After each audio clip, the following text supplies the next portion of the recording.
So good day po sa inyong lahat. Welcome na naman po kayo sa another episode ng ating vlog.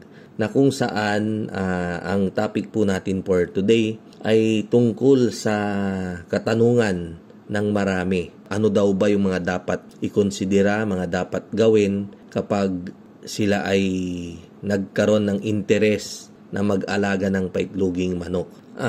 Bibigyan po natin yan ng kasagutan. Siyempre, kapag kayo ay nagbabalak na mag-alaga ng paitloging manok, ay number one pong ikukonsidera ninyo ay kailangan po muna kayong matuto. So, matututo naman po kayo sa pamamagitan ng panonood ng mga iba't ibang vlog, iba't ibang mga videos dito sa YouTube. Mula sa mga kagaya ko na may mga farm, search niyo lang po dyan.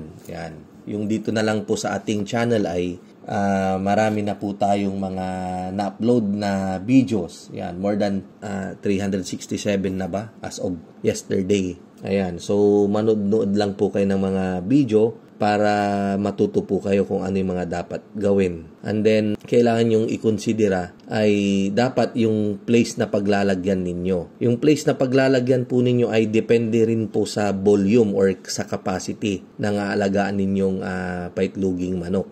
So, kung kayo ay mag-aalaga lang ng minimal, 48 heads, 96 heads, hanggang 500 heads, ay pwede pong alagaan yan dyan lang sa likod bahay ninyo. Basta wag nyo lang masyadong ididikit sa bahay ninyo.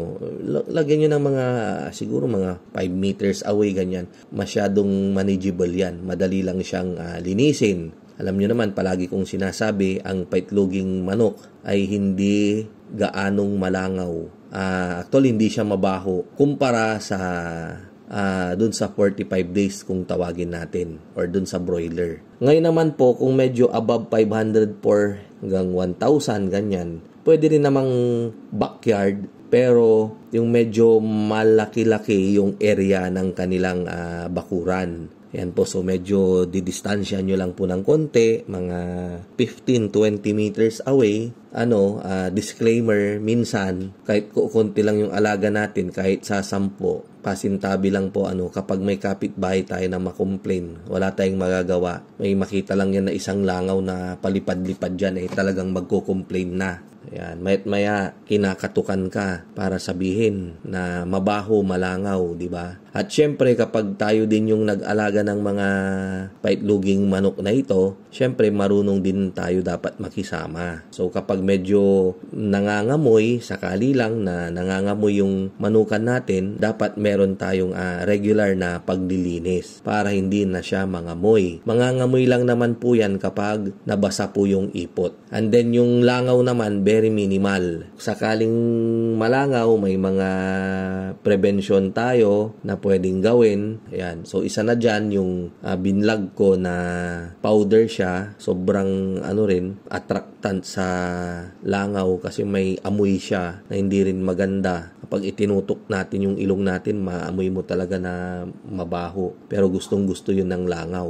So, pag dinapuan yan, kakainin nung langaw, tapos maya-maya tegi na siya, patay na. So, ganun yung mga pag-control. Meron din yung ini-spray sakaling magkaroon kayo ng uod. Pagdating naman dun sa nabasa, halimbawa biglaan na sobrang lakas ng ulan, nabasa yung ipot para hindi mangamoy, pwede nyo pong gawan yan ng paraan. Pwede nyo sprayhan ng kerosene. 1 litro ng kerosene, 1 litro ng tubig. Pwede ring pure. Yan, kapag malit lang naman na manok, halimbawa pang 500 heads lang. Kaya lang, hindi nyo na siya pwedeng gamitin as fertilizer sa kabukiran. Importante din na meron kayong source ng RTL. Ayan, yung maayos na source, yung legit, para hindi po kayo magkaroon ng issue. Kasi po, sa ngayon, uso po yung mga scammer. Ayan, so dun po kayo bumili sa mga legit na supplier ng RTL. Kagaya po natin. Kaya lang, ang problema po natin kadalasan, marami pong nagme-message sa atin na mga taga malalayong lugar, gaya dyan sa Visayas and Mindanao. malayo po kayo sa amin dahil kami po ay andito sa Pangasinan, lalo na kapag ang o-orderin ninyo ay konting-konti lang, mahirapan po kayo sa delivery charge. Ang sinasabi ko po na pwede nating deliveran dyan sa Visayas, halimbawa po yung minimum of 3,000 heads. Yan, dahil yung tracking, papayag siyang i-deliver yan basta ma-meet natin yung kanyang demand. Para bigyan kayo ng example, ang minimum na sinisingil nila ay dati nasa 150 to 180,000 per biyahe nung isang truck nila. And then ang capacity ng isang truck nila ay 2,500 to 3,000 heads. Ayan, so ganun po yun. Sana maunawaan ninyo kung ako po talaga ay gustong-gusto ko po kayong mabentahan ng mga RTL. Minsan talagang mas mahal yung freight cost kesa tuloy doon sa cost ng RTL natin. Ganun din po siya sa battery cages. Tapos, ano pa ba? Yung lugar ay pwedeng meron siyang kuryente, pwede ring wala. Sakaling wala, ang gagamitin yung pailaw ay yung solar. Yan, pwede po yan. So, wala pong problema. And then, syempre, may tubig, may source ng tubig na malinis. Yung mga pagpapakain, kung paano ba ito pakainin, kung paano pa inumin ng vitamins, antibiotics, halos andyan na po lahat sa mga video natin. Basta hanap-hanapin nyo lang po.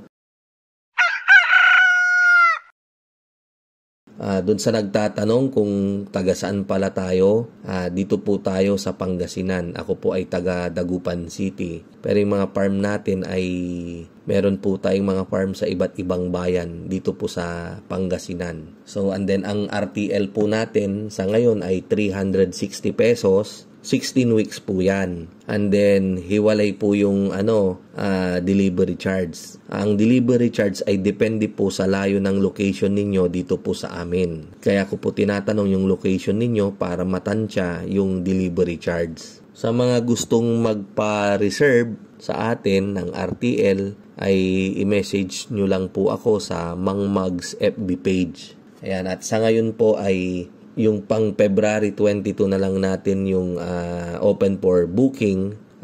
May konting-konti na lang po na available. Ang susunod po natin ay yung pang March 11. And then kukuha lang po ako ng partial payment sa inyo kapag once na yung sisiw natin ay nasa farm na. So kung paano naman ang magpa-book, message din po kayo sa FB page ng Mang Mags at i-instruct ko po kayo doon. Yan.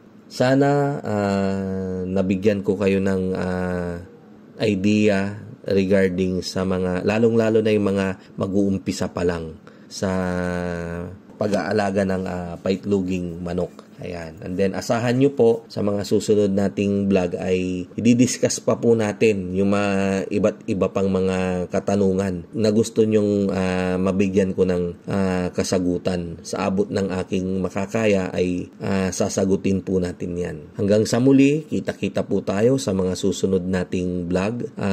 Mabuhay po tayong lahat and God bless.